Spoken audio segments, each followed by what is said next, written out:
Yo, so I just wanted to talk about this book today, and just to put this out there, this my channel's not really a book channel. I have to say this as it's a new channel, but this is not really a book channel. I just really like the ideas within this, and I've been trying to describe this for quite a bit. Like I've filmed this video like 8 times, but I feel like it's such an important thing that could really like benefit people. And since this book's not really in English yet, I think the English version is coming out in July, but I think because it's not in English, I feel kind of like I have to give this to someone because if I had this advice and I wasn't aware of it, like I would really be missing out. And the advice within this book is super duper helpful.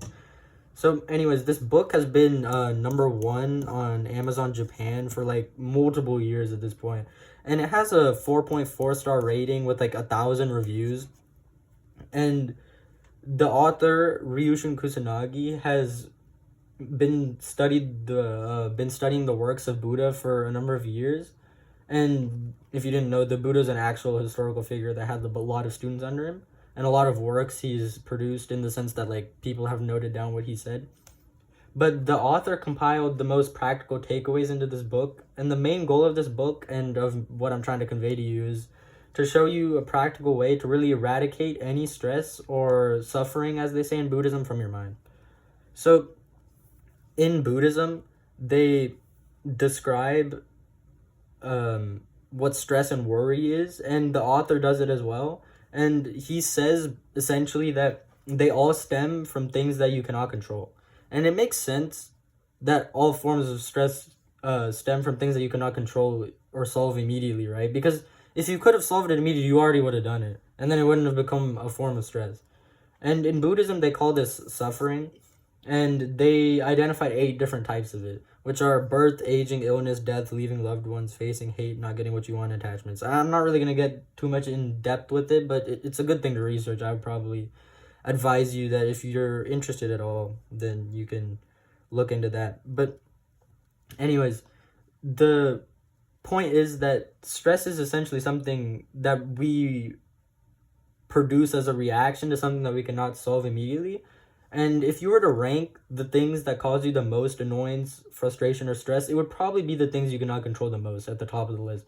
For example, if you were stuck in traffic and you were late to an appointment, you would feel stressed because you can't control the traffic in that situation unless you like blow up the plaza and then just like drive over there over all like the dead bodies and stuff. But I mean, if that's your jam, go do that. But I'm talking for the other people.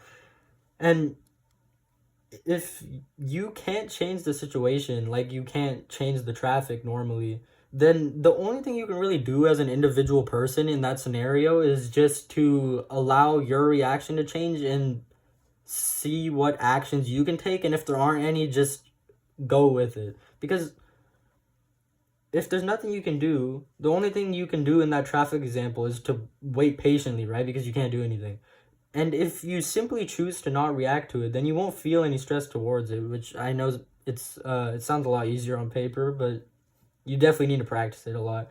And in traffic, especially if you've experienced LA traffic, is definitely not going to be the easiest task. But the monk in the book explains a 3 part method to do this in practice when you're feeling stressed, annoyed, or angry. So you can try this out next time if you want.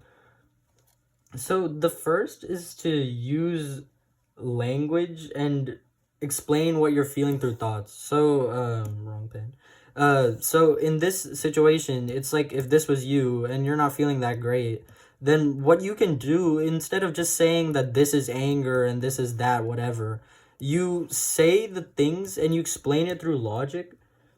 And this is important because stress, like any other emotion, is just an abstract reaction to a situation. And by putting it into words, you're devoiding the emotion of any energy or biasness that is given to it because of the fact that you're the one experiencing it. And it allows you to use your conscious mind to really define the situation.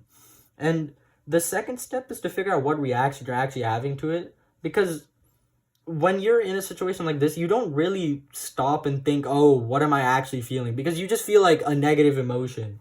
So you really have to focus on what you're feeling, and like closing your eyes or just stopping in your tracks for once and just kind of sitting and accepting the situation can really help in that example.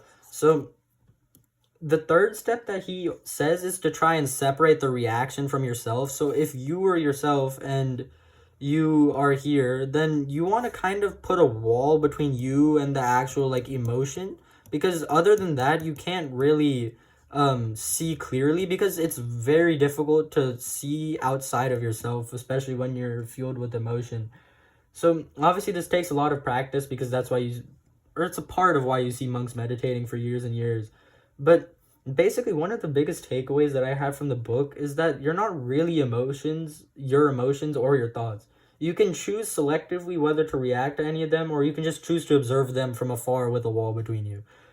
And the thing I learned is our reality is really dictated by our own perception, and the conscious mind that we have, it really helps and mitigates the actual emotion, because when those emotions arise subconsciously, as they do, because we're, as far as we want to be, even Buddhist monks realize that our emotions are something that we don't always have control over, whether or not you practice for a long time or you don't.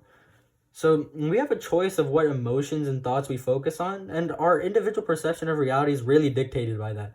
Because although we don't want to invalidate our own opinion of like, oh, I feel this way, the thing is we're not really invalidating it. More so, we're just saying that our perception is a fracture of the actual reality that we're living in. So instead of feeling like that's a bad thing, what we can realize is that because ours is only one fraction of the actual reality we're living, that means we can look at the other fractions of the pie that we have, because we might have only this sliver as ourselves, but in one of these other realities that we can experience, or perceptions rather, we can see that there's one of them in which this doesn't cause us stress, and we actually accept it as it is. So that's pretty much my takeaway from this. And although this is advice, it's not always going to work for everybody, right? But I'm sure there's someone out there that if you can see this advice, and advice isn't fit to everybody, you're going to have to discover this yourself and see how this plays out in your own life. I'm not one for just taking cookie cutter advice and just being like, oh, this is great and everyone should follow this and your life will instantly change. But if you can see how this plays into yourself and your own life, then the benefits you'll reap will be immense, right? So yeah, I really just wanted to share this because I know, especially as it's not translated yet, I really want someone to see this, and I know that they'll really benefit from this. So yeah, I mean, whether or not you take it, and that's whether or not you see if it's good for your own sake. So yeah, I'll see you.